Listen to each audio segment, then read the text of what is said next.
Hello, this is Fam Electric Ghost, and we're live on the air with Lynne Wadsworth for the first time. She's a board certified holistic health and wellness practitioner. And I want to welcome you to the Fam Electric Ghost podcast. How are you doing this morning? Thanks. Doing great. And I appreciate so much you having me on here.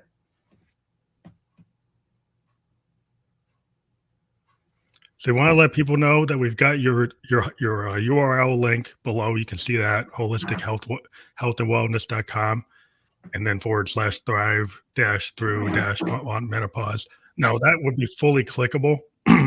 So anybody who goes to the podcast after we're published will be able to click on that. Won't have to worry about figuring out how to remember that. But if people click on that link, is that how they get in touch with you to find out about your programs? On that link, it actually takes them to my freebie. If they click on just the holistic health and wellness portion, then yes, they can. There are a couple of places on the page to schedule a free call with me. Okay, great. That's awesome. We always encourage people who watch the podcast to get more information by clicking on that link. We'll have that up. We are going to talk about this topic, how women can thrive in midlife. And we'll keep the other link up so people can, check that out, be mindful of that. But we always have to ask people, one of the first questions we ask is like, what motivates you and why do you do what you do? What motivates me is my own health.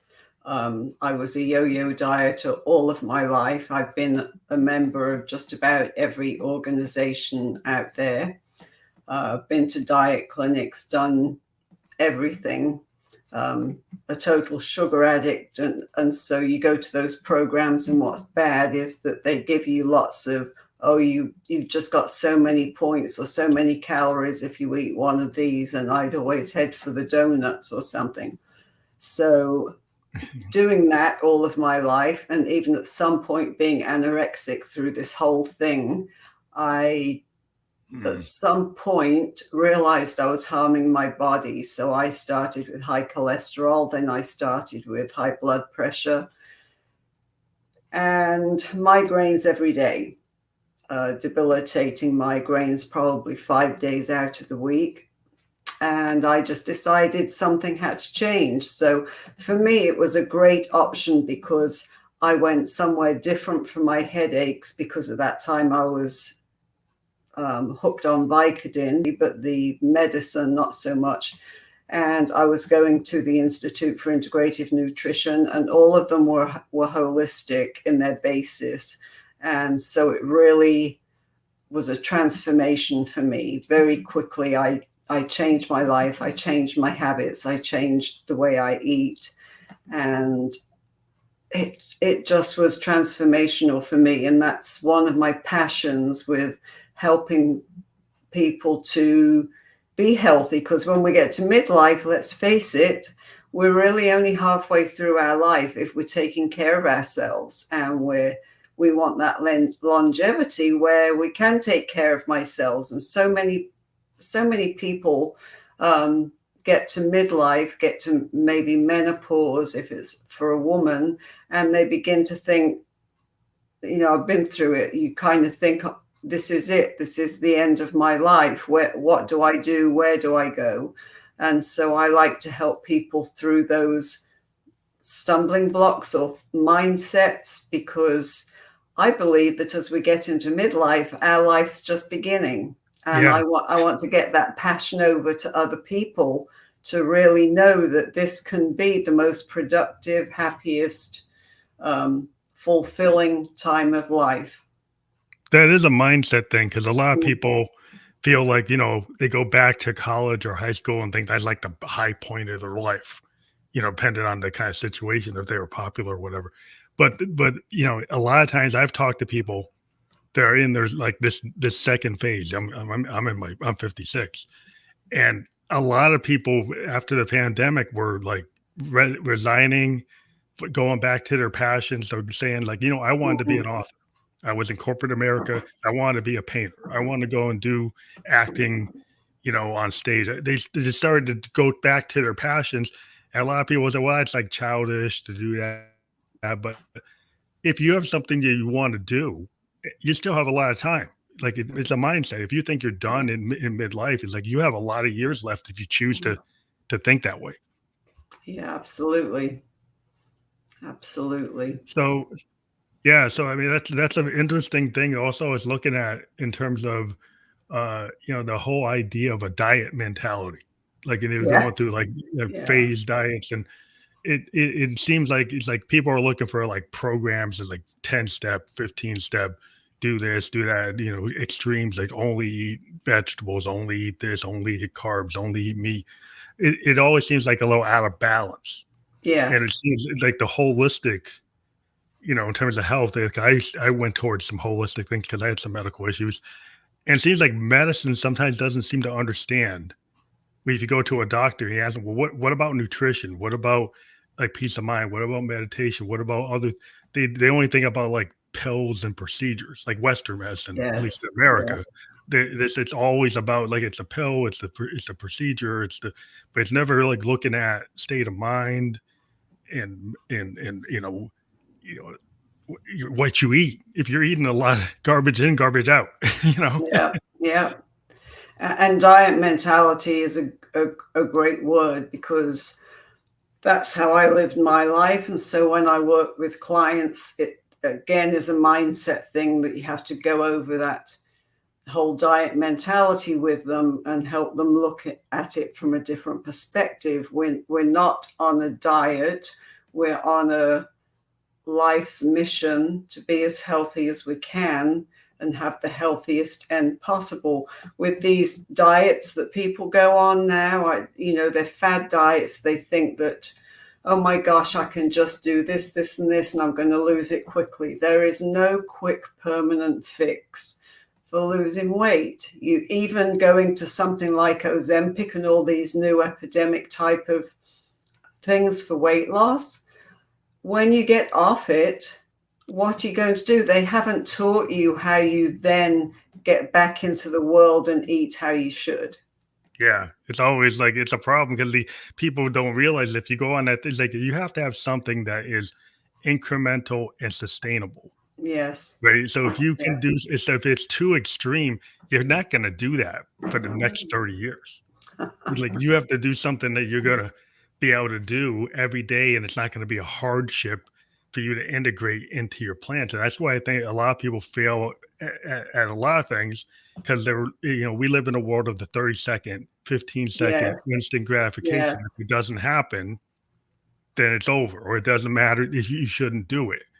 And a lot of things is like, you're going to make mistakes. So if you go to some kind of alpha person and you're on their step program and you miss step 4, you got to start all over. It's like it's all or nothing. Like how can things nothing's ever all or nothing. It's like you have to like look at it, like if I did this, I still did something, right? I'm trying. Doesn't mean I have to just Right. give up, right? And that's the thing that we do to ourselves is we have this plan and we might mess up, and so we start beating ourselves over the head about it, and we give up. And we need to allow ourselves grace in our lives. Mhm. Okay, it's normal for people to mess up, so then just shake off your feet, so to speak, and just get back on it. It's really Yeah. worth it in the end. It's like a flow state mindset, right? If you have a Mhm. flow state mindset, you're willing if something hit like you hit the bad note, is it over or do you respond, right? Like if you play off a bad note, you might not even know the musician hit a bad note. Mhm. But if they Mhm. stop and like stop the whole band, it's like well, they hit the wrong note. But if they can recover, and I've always tried to, because I'm a musician, I tend to bring up that example. But a lot of times in life, you can kind of riff off of something or you could say that you totally failed it, or you could, Mm. look at it and say, "Oh, I'm gonna read the room. I'm a public speaker, and I'm gonna see, well, maybe what I had on paper is not gonna work. Maybe I need to read the moment, read where I am, and kind of, take my experience and trust myself to say, well, you know what? I'm gonna assess the situation and understand that I need to actually, maybe talk different than what I had originally planned." And that's a hard thing for some people because they want to stay Mm. focused and they would need to be planned. Everything's got to be planned out. It's not always, you know, going to work that way. Yeah, so true. Yeah, But you're talking about because sugar addiction. I can jumping back to that. But sugar addiction, I think a lot of people have that today because, like, the commercial food industry, it's full of salt and sugar, right, yes, and yes. carbs and stuff. So how do you kind of get yourself out of that? Yeah, so I was such a sugar addict, and now mine was mostly because of going back to England to visit my folks and coming back with a suitcase half full of English Cadbury's chocolate, which doesn't taste the same as the American one that we buy over Oh, here. So yeah. then I would hide it in my freezer. This is what a true sugar addict does. I would hide it in my freezer, and if one of my kids ever found it and took some, I just went total Looney Tunes. Or I would go into the bedroom and I would go in with a whole bar and I would hide so that nobody would know how much chocolate I was eating. Mm, And what I didn't realize at the time was that the more you eat of it, the more you want, because it uses the same brain chemicals and cells that are used if people are on cocaine. oh, It's that wow. It's that same addiction. addiction. Wow. Yes. So That's it is an addiction, and it can be very hard to get out of that. And I'm not one of these people that can do, okay, let me just have 2 pieces of dark chocolate because that's oh, healthy. If I'm eating it, I've got to eat the whole thing. So I mhm. kind of felt with me when I dealt with it, I got to find ways that I could have something sweet in my life without it being sugar. And there are a lot of good alternatives. Um, and I know I post recipes in my ladies' Facebook group for things that are alternatives. Mhm. And with sugar, it is an addiction. So you're dealing with something that is not so easy to just say, okay, that's it, I'm not eating sugar anymore, because that little gremlin in your head is still going to keep telling you, oh, I need some sugar. Oh, I need some sugar. And it drives you crazy. And it can be the same with carbs because it's all the same addiction. So Mhm. you have to learn to practice some different things, like go outside for a while, take your mind off of it. Go start reading a book to take your mind off of it. And even something as simple as drinking a glass of water, because we're not eating because we're hungry, we're eating because we're addicted. Yeah. And so you've got to find ways around that. If you're into meditation, you can do a quick 5-minute meditation, or even just something as simple as deep breathing. It's something to get your mind off of that little gremlin that's going crazy in your mind. And you may have to say things to yourself like, if I have this sugar, what's it going to do to me tomorrow? I used to do that with my migraines, with my triggers. If I have that cheese today, is it worth eating it? Because tomorrow I'm going to have a migraine. And so, no, it wouldn't Oh, you be. So, started. yeah, so I would do with sugar. So if I eat this sugar, in my family is a tendency to have atherosclerosis, and it's not worth compromising my health by having that bar of chocolate. And you have to think of little key things that can help you in the moment. That's because a lot of people, they have comfort foods, but they're Hmm. not really helping them. They make feel Right, at the moment it's psychologically comforting, but it's not helping your body. It's not helping your overall right. wellness. And being a diabetic, I had to stay away from sugar. Yes. In some cases, sometimes we need our sugar goes low, and then we have to have something to kind of boost it up because we have Yeah, issues with our sugar yeah, levels, and so we kind of have like this really weird relationship with sugar where sometimes it's too low, sometimes too high. So we're in the middle trying to adjust, and we've got all kinds of monitors now that now we can know what it is. I can know all day I'm wearing a wearable, so I'm totally aware of my sugar. Being a mm, diabetic, because I got a wearable going to my watch, tell me what my sugar is. So I don't know if everybody, has that kind of mindset, but a diabetic is kind of in that loop. But yes. Yeah, it's just having to understand like the impacts of what it does to your kidneys and your internal systems and your overall health, your heart health. I don't know if everybody is aware of how much things are connected. Is that part of what Yeah. you're when you started to realize, oh, if I do this, it's going to trigger a migraine. If I do this, it's going to cause this. When did you start thinking in that way about the cause and effect of things? I'd already graduated from the Institute for Integrative Nutrition, and I did a lot of research, and I did some extra classes. And being in that space of how they helped me with my migraines was just a huge breakthrough, because they dealt with it all, as I said. And of course, I had to do the whole methadone thing to get off the Vicodin. But Hmm. then they did a whole thing where, includes exercise. They teach you how to diet. They do a little feedback so that you can get more understanding of your body. So they taught us very well the stepping stones of good health, but I began to see a cause and effect in my own life. So when I first went on this journey, because I had to do it so quickly, which is not the way I teach my clients to do it, because Hmm. for me it was an all or nothing. Having an 8 to 10 migraine every day was just not Yeah. on the cards for me.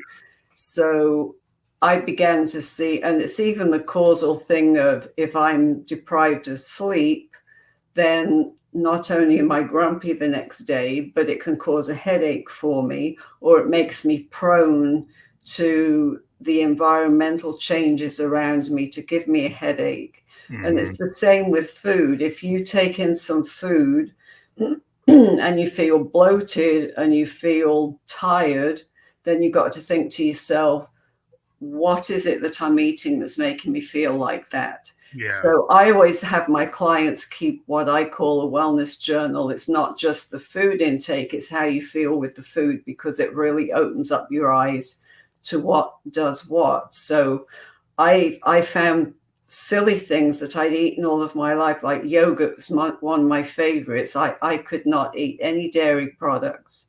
Um, and I know it sounds like deprivation, but it really isn't, because your mindset is that I want to live a healthy life for the rest of my life.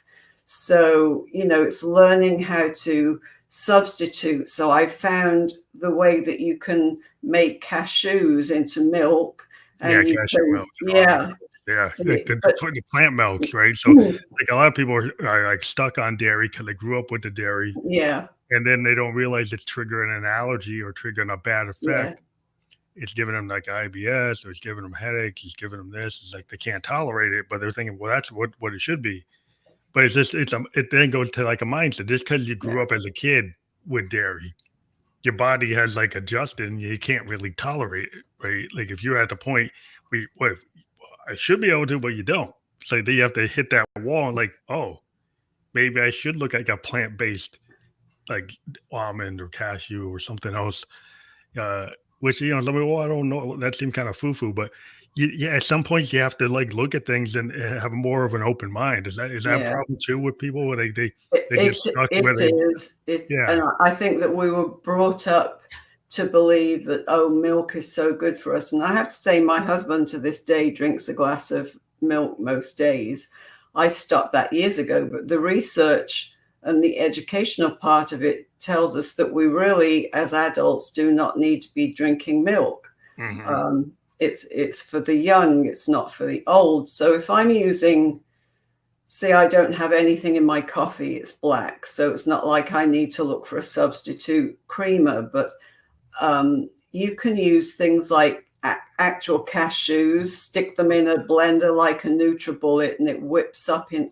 If you put a little bit of almond milk in there and a bit of vanilla, it Oh, mixes your up own. into yeah, you can make your own, and you can add nuts, you can add cacao nibs, cacao powder, whatever you want to do, fruit in between a layer, put a Mm. crispy layer on top. There are so many ways to, That can kinda hack you your have to, diet. yeah, Yeah, you can switch. Yeah, because a lot of times, I've had to move toward more plant-based things. and the world kind of is going that way. It's like Yeah.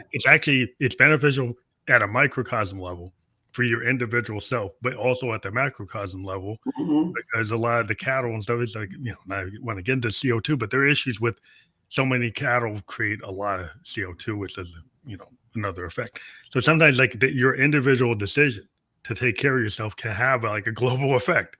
If you Yes. start Yeah. to do things that are more healthy, well, it's actually healthy for the planet too. That's true. That's true.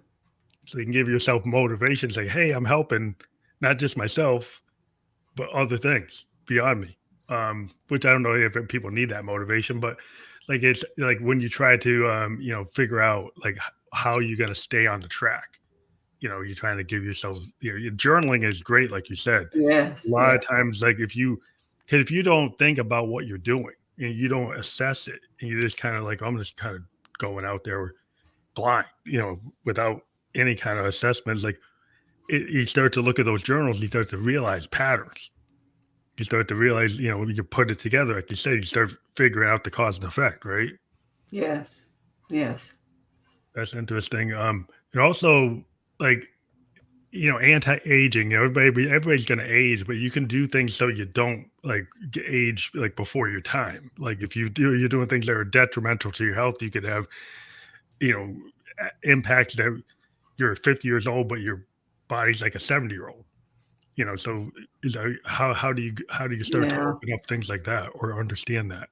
So a lot of it you have to think about, especially for women. They think about, well, oh, my skin's so looking so dry and so full of lines. But there's so much we can do on the inside that has an effect on the outside. Because number one, with your skin, man, woman, you need to be taking care of your skin with good products that don't have chemicals and harmful Mm, things in them. Um, and it's important at our age to remember that we need to, it used to be cleanse, tone, and nourish, but I was told um, when we were on a cruise one time, and it was fairly recently, she said people don't tone anymore because the cleansers they have out um, and the moisturizers take care of that. You don't need it. mm, I still do it because I like it. I love my toner. It smells good and it's a non-harmful one. But, we need to be nourishing our skin. And mm. you don't want to be going to bed, ladies, with your makeup still on. You really need to clean it off at night Yeah. because that's really detrimental. But really, our beauty comes from the inside out. And it's not just what we take in with our foods, because we have to learn what foods make us feel more energized, which you can do through that food journal. Um, it's things like movement, making sure that you're moving enough every week. So for some people, as we age, we're not as athletic as we used to be. You have to think of alternatives. But research shows that when you're in that part of midlife, this is the time when you need to start walking more. And then Mhm. don't forget to strengthen your muscles, because we lose muscle, we lose our bone density, and we want to keep on exercising so that we can optimize those things. And things like sleep. If you're not getting enough sleep, it's going to affect how you look. It's going to make you look like you're aging more. If you're Mhm. taking things into your body, for our younger generation that may be out there tempted by drugs and goodness knows what, um, that I've watched a lot lately on how that ages people quickly. So, Yeah, it seems to. yeah, and young people don't tend to think that far down the line. So, if as parents or grandparents we can teach our kids these pieces of advice that will help them in the future, and they stick to it, they've got a much better chance. So, say, like for you, you're diabetic, becomes a genetic thing. But if you're teaching your children how to eat correctly, sleep correctly, manage their stress, take care of all of these little areas of their lives, maybe they won't get diabetes. Maybe if they are taught not to have the sugar going into their body, they'll find out how much better they do, because the research shows that you can reverse some of that aging effect. But with anti-aging, you've got to think the inside out. If you're not taking in foods that make you feel energized, and I mean, what I mean by that is, if you do a journal and you're eating something and it makes you feel bloated, blah, and tired, that's something you want to ditch from your normal routine. It's not that you can't ever have it again. There's nothing wrong with having it as a treat, but on a daily basis, think about, my husband has cereal for breakfast every day with milk. Drives me nuts. It's a hard thing to get. I deal with a lot of, because I'm diabetic, I eat a lot of high fiber, Yes. real food. Even with fruit, like I can't go after pineapple. It's more like apples. Like there are fruits that have lower sugar. Like if you go with an apple, like it's a lower apples sugar. and berries. Berries are very low in sugar. Berries, pears, and things that don't have, like if you get to it, oranges and pineapples and mangoes. Sometimes they have too much sugar for a diabetic. You can only have a small amount. So not just because it's fruit doesn't mean it's good. So you have to do a little bit of do some research, and then cooking for yourself. Like, because being in America, that the average portion size that they give you when you go out to eat, it blows out a diabetic every time. Like, cause it's way too much. It's too much rice. It's too much potatoes. Too much everything. Everything's too big. And then so if you go out, what we've been kind of taught through our nutritionists is like, don't eat everything on the plate. Don't feel like you got to eat everything that's on that plate. Eat only like a fourth of it or something. Like, realize that you could be out with your friends, just you don't have to eat everything that's there. And some people are taught, finish your plate. But sometimes you can't do that. Yeah. What I do if I'm going into a restaurant and I'm having a fairly big meal, I'll usually ask them to bring me a box so that straight away I can halve it and put it away. Put it away. That's a good idea. It's another strategy. Is like, how do you get people to realize that? But also it's like this figuring out how to cook for yourself. And then there's people that probably, I can't cook. I don't know how to do it. So then just figuring out like, well, how do you get the healthier alternatives versus all the prepackaged, pre-processed, all the processed foods that have too much sugar, too much salt, too many chemicals, too many things. So when you're trying to get that balance, it's like you have to walk, you have to hydrate, you have to have, a good diet, and you got to get to sleep. There's a multiple legs. It's not just one thing. And a lot of problems, like when we talked about dieting, is they'll go after like one thing or focus on like this thing, but it's not the holistic point of view, or it's too extreme. And so it's kind of always been, I'm a Buddhist, it's like a balance. It's like the idea, like you have balance in life. You have some kind of and a lot of people like always think, well, we're going to pull to this extreme, that extreme is like, but you're losing balance. Yeah. Balance is so important for us, and it's something that we've not been taught, being brought up with what goes in. We're not taught to connect the mind, the body, and the soul, but yet it's really what that life within us is all about. And it doesn't have to be difficult. People used to talk to me years ago about meditation, and to me it would bring up this image of having to sit up cross-legged on the floor like and go for 30 minutes. And so I resisted it for a long time. And then when I went through both of these holistic programs, I learned that I can do a visualization meditation that can make me feel like I'm at the beach, which I love, or sitting on a mountaintop looking at all of the wonderful things. 30 seconds is all it takes to kind of transport you, bring your cortisol levels back down, get your body in balance. And when you're doing these little things, because you're connecting good health through good food with something like meditation or something that feeds your soul. If, you do Yeah. what you do as a Buddhist, I do what I do as a Christian that feeds my soul. And then our minds, we've got to get our minds positive. Mm-hmm. And And that can sometimes, yeah, that's hard. it's hard, but yet sometimes, and I was talking to one of my clients about this week, she started taking a few minutes in the morning when she wakes up to think about things, which is something that I tell them to do. Think about what you can be grateful for, write it down in a journal, even if it's only 5 things. And it doesn't have to be like, oh, I'm so grateful because I got a pay raise at work and it's going to do this, this, and this for me. It can be something as simple. Thank you. I woke up this morning and I feel good. Thank you. The sun's shining. I mean, it's just little things that we can be grateful for. Thank you. I was able to get out of bed, because there are people less fortunate than us that cannot get out of bed in the mornings. Just something simple. Keep everything super simple, because we try to complicate everything in our lives instead of making it simple and doable so that you can do it for the rest of your life. Yeah. Take that 3 minutes to stretch. To think about something good you're going to do today, just so you're not jumping out of bed and running off to work. Just take those few minutes to balance and bring yourself back into harmony.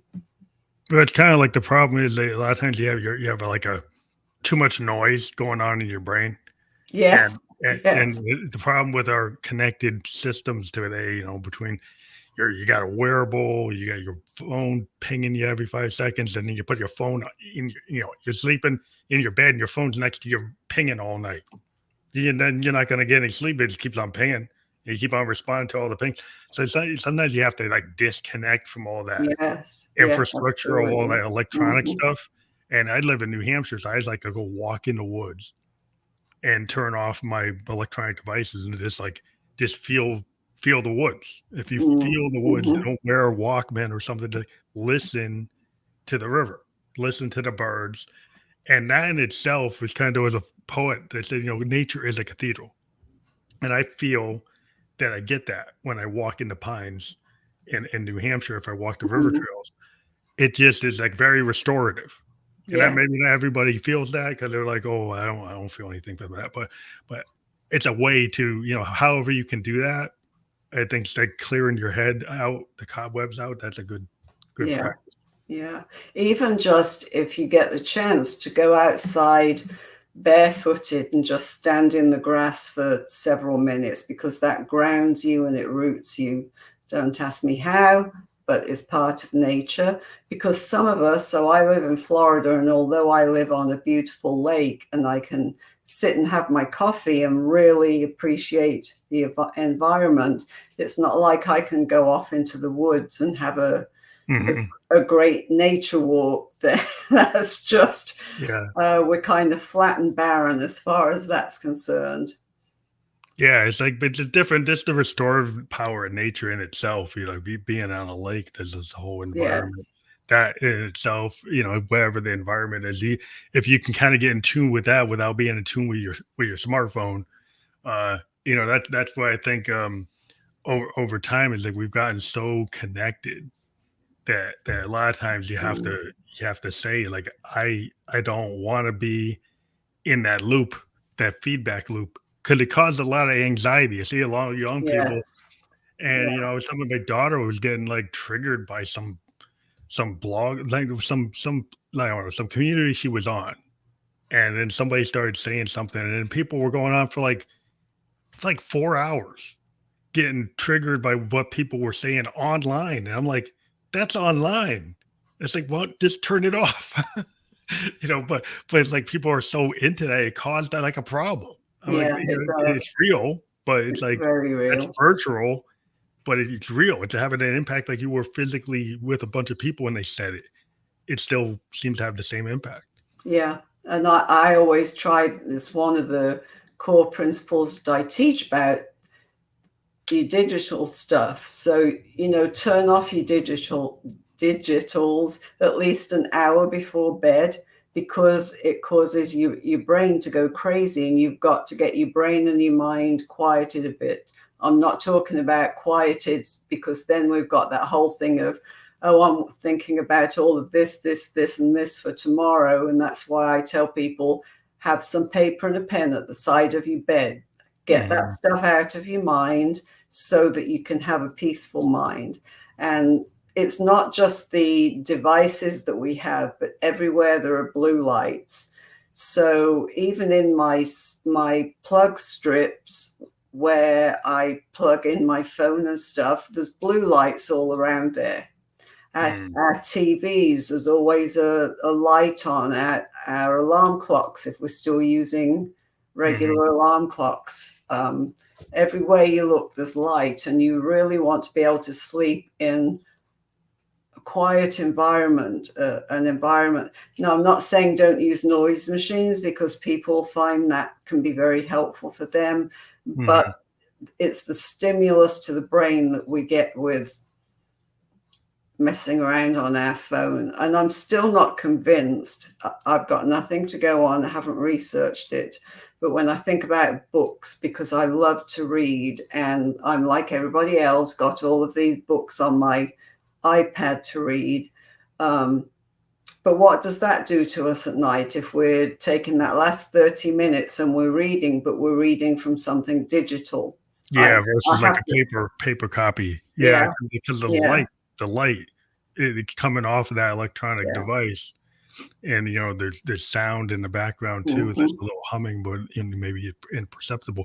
But compared to actually just reading a real book, like a real book is a different input coming into your body, into your senses. Right. Yeah, absolutely. And it's kind of like people are like, well, I don't know if we need, but it's like, I'm kind of old school. I like to physically have books. I like to have like vinyl records. I like to listen to music on vinyl because there's something about it, the way it comes through the speaker, that's not digital, right? Some of the older tech, the old analog, non-digital stuff, it just feels warmer, right? It's still tech, but it's older tech. And it doesn't have some of the stuff that today seems to like, it takes some of the stuff out. It takes like the warmth out. And so, when you're dealing with some of the stuff today, it seems too perfect. It doesn't have like the happy act. I think that we were meant to have these digitally perfect things. I think the life is when you're out there, it's not all supposed to be pristine, perfect. It's just something about the imperfections that, to me, is the art of it.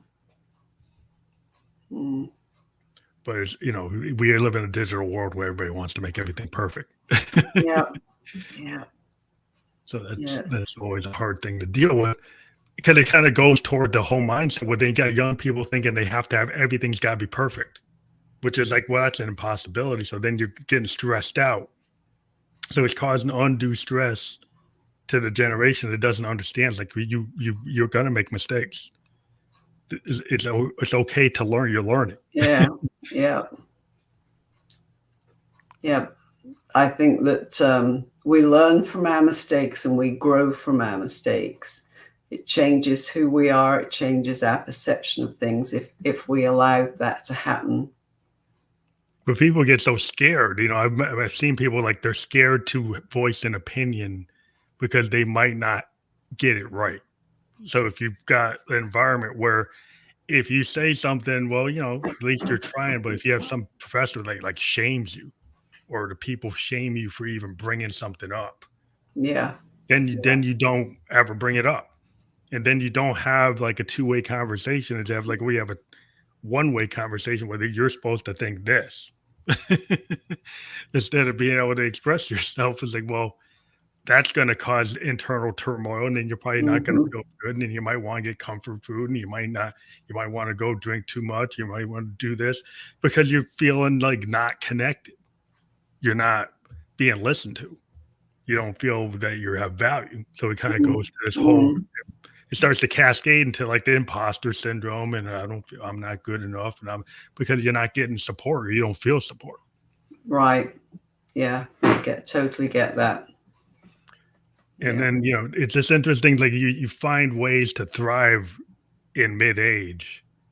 And we go back to that in that people, well, it's a young person's game, so you can't thrive, right? Like only people making things, do anything, or like it's always thought that like that's the energy. And there's like ageism in society. It makes people feel, well, I can't do anything after I retire. And a lot of people like they get that next phase of their life, and they're actually are able to feel really good because they're doing something. They're actually living out a dream. So maybe you can talk more about like thriving at that point in life where you can thrive in midlife, and you don't have to be measured on what you were measured in your earlier life. Yeah, I think it's such a nice phase of life because we have the opportunity to really sit back and think about where we're at. And I'm saying this in hindsight for me because I stayed in a job for years that I was not happy in, but I'm the type of person that's very loyal to people.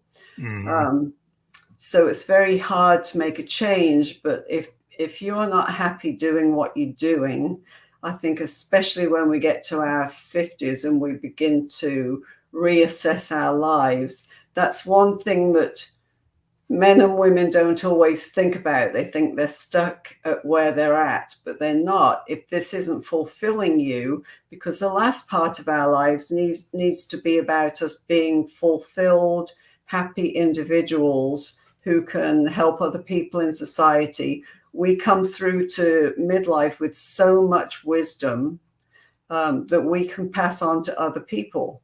And if you can sit and reassess your life, and maybe your kids have gone to college and you're on your own, maybe there's you and your husband, maybe the two of you need to reconnect and do some things. My husband and I have decided that while we can, we're going to travel somewhere every year. Hmm. Of course, we were going to do that in 2020 when COVID hit, but um, now we're just going to do what we can as much as we can because that brings us joy. We work all our lives, but let's face it, that's all we are as worker bees all of our life. And at some point, you've got to enjoy what's around you and begin living in the present. None of us are promised tomorrow, so let's live today and live our best life today. And I think if you can go through with that attitude, here's another day I can be thankful for. And can I help somebody today? Can I make somebody's day better? Or we're just going to go off on a vacation and enjoy ourselves.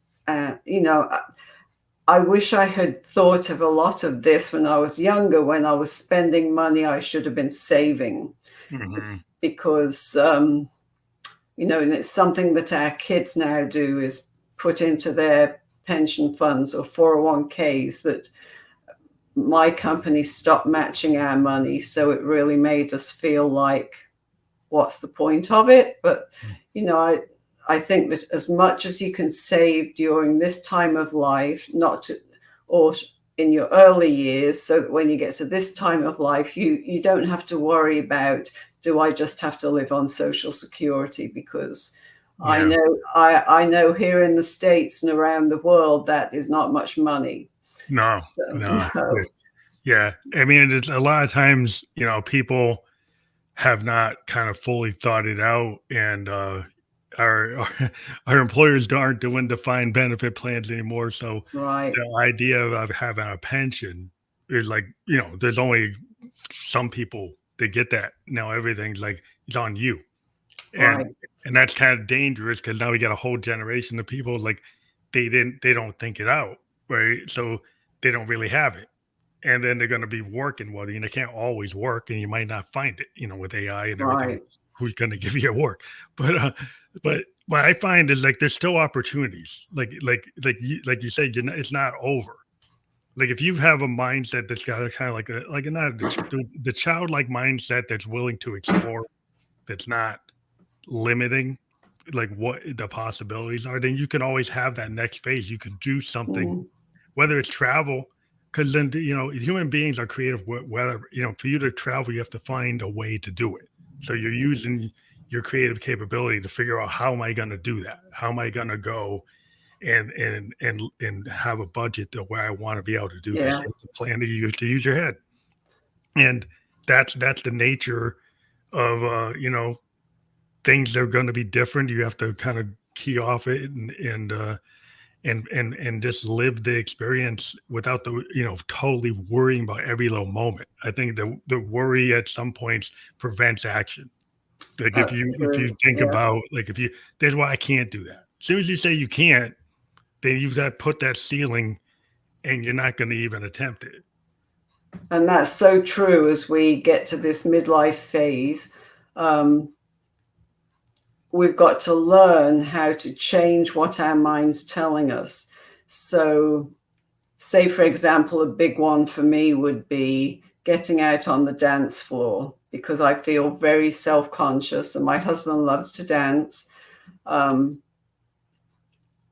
even thought of going and having dance lessons, but I don't know if that would bring me joy, because to me that would make me anxious. But on the other hand, I've been a singer all my life, and I've not been able to do that for the last 10 years or so. And so somebody asked me the other day, well, where do you get your most joy? Well, my most joy comes when I'm singing.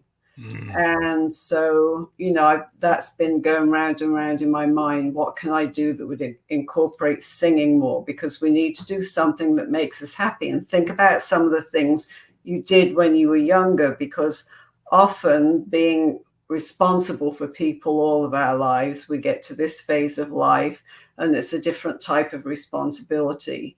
And so now our thoughts are turned toward how we're going to handle our life.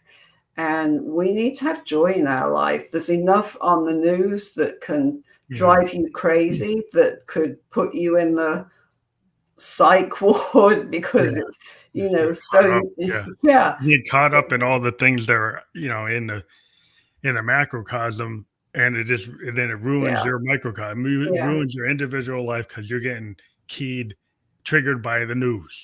You're watching the Right. headline news, and every little 5 seconds of breaking news is triggering you, like it's a fight or flight thing, right? Yes. But the Yes. wolf is not really at your door, right? Yeah. But they're making you feel like the wolf's at your door. Yeah. So then, Yeah. what are you gonna do? Yeah. Yeah. My husband will watch the news and then he can't sleep at night because he worries about it all. And I'm like, I've told you before, I am not watching the news. I have enough stuff that comes over my phone that I can keep up with what's going on in the world, but I don't want to sit there and watch that for hours at a time, because it's so Yeah, then disconcerting. you change your frame. It's like, if I'm gonna watch TV, I like classic movies. I like watching, like, Hitchcock and, you know, uh, you know, Humphrey Bogart. I like watching old films. I love, like, film noir. I just like the feel of it, the film noir Mhm. period. And I just, get caught up in these old crime dramas from the 40s and the 50s. And I just like the shadows. I like the use that the filmmakers had this, and I just like the art of it.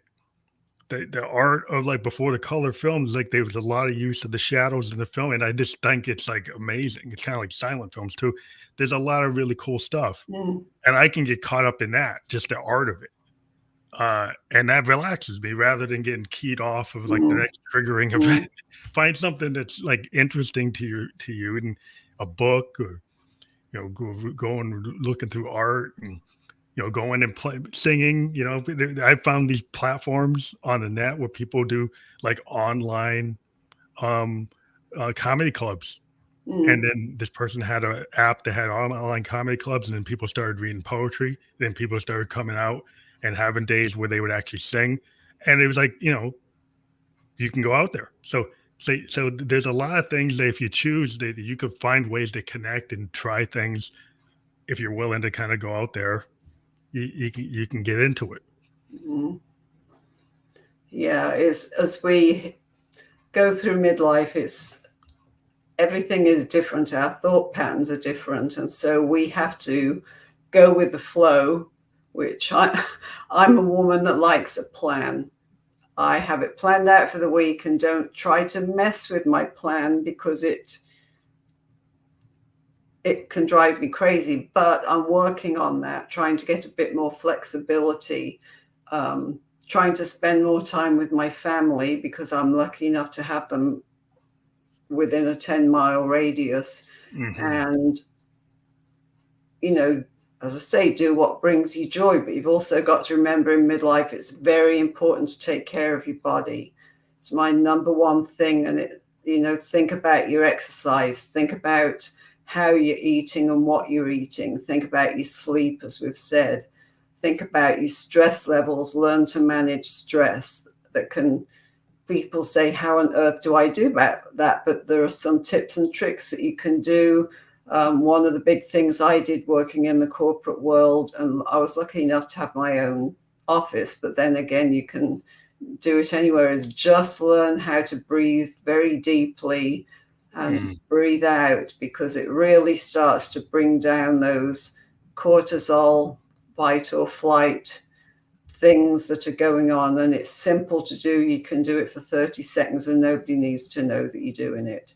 And one thing I used to have was I would have positive affirmations on my corkboard in front of me so that I could keep my mind on the positive while I was not very positive in the actual workplace. But That is a really good thing, because like if you think about it, if you start the day and like these are the top 3 things I want to do, you keep it like, or like your affirmation for the day is like, I'm gonna have a good day, or I'm happy that I'm here, or something simple. Like if you can keep it positive, it's kind of like this idea of the law of attraction, right? So if you're positive, then positive things happen. But if you come out with, oh, today's terrible, it's like 5 a.m., it's already a terrible day.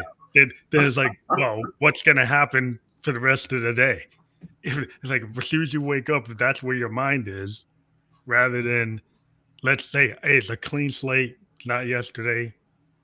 Today's gonna be a winner, right? If you come out with that, like a sales guy that pitches his head, that I'm gonna hit that, I'm gonna hit it, and it's a mind thing.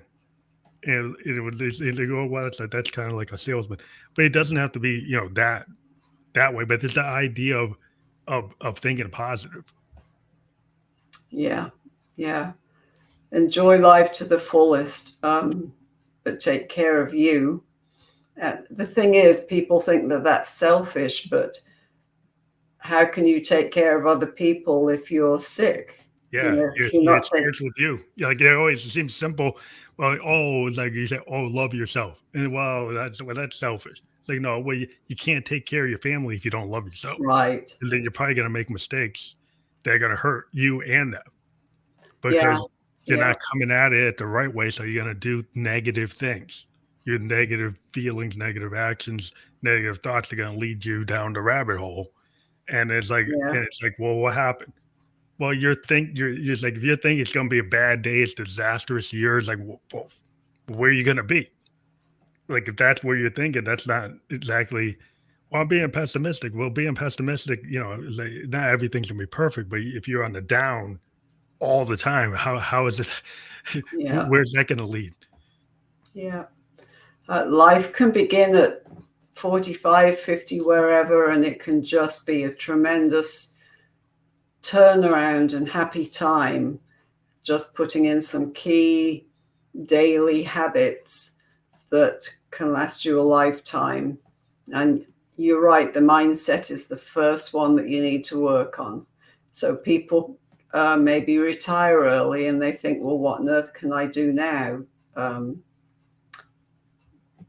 Find yourself another job if that's what you want to do, or find some kind of place that you can go and help people. So for me, I get my joy and passion because I'm doing this work and I'm helping people, and I love to do it. And if we can start getting back into what is it we're passionate about, because this is the best time of life to get onto that trajectory of doing what brings you joy and passion, because health and wellness to me is something that my health is number one, because how am I going to, I don't want to live like I've seen people live into their 80s and 90s and they can't get around. They're just miserable. And, we've got to have that energy. My mum was 93 when she passed away, and she was still active. She was going to church. She was going to social events. She was getting out doing things. And that's how I want to be.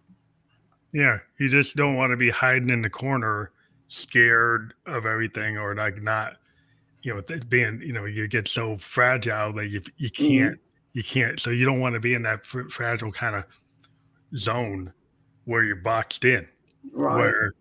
and that could be in your head. Like if you think like, well, why not go and audition for a symphony if you had been a player, or like you're in your 20s? If you can play, you're probably still good. You probably could do it. You have the time to do it. You have the time to rehearse. You could go practice. You could go join like a painting group, and start painting, and go start acting. You wanted to do acting, you could go join like a public theater. Why not? There's tons of roles. You probably find something that would work. And it's just getting out the door. And a lot of times it's like my grandpa used to show up. If you show up, it will happen. Like, but if you don't show up, it's like, what's going to happen? Yeah. Yeah. But thank you again for being on the show. It's always really great to talk to folks around the world. That's what we like to bring people together and hear different stories. And it's all about telling your story. You're telling a story of like how you were able to, get out of your sugar addiction and get to this more holistic point of view of health and wellness. And I think this is very insightful. And I do again tell people to click on the link. It will be clickable. They can connect with you and set up a call or set up a connection point. And again, thank you for being on the show. Thank you so much for having me. It's been very enjoyable chat. Thank you very, very much.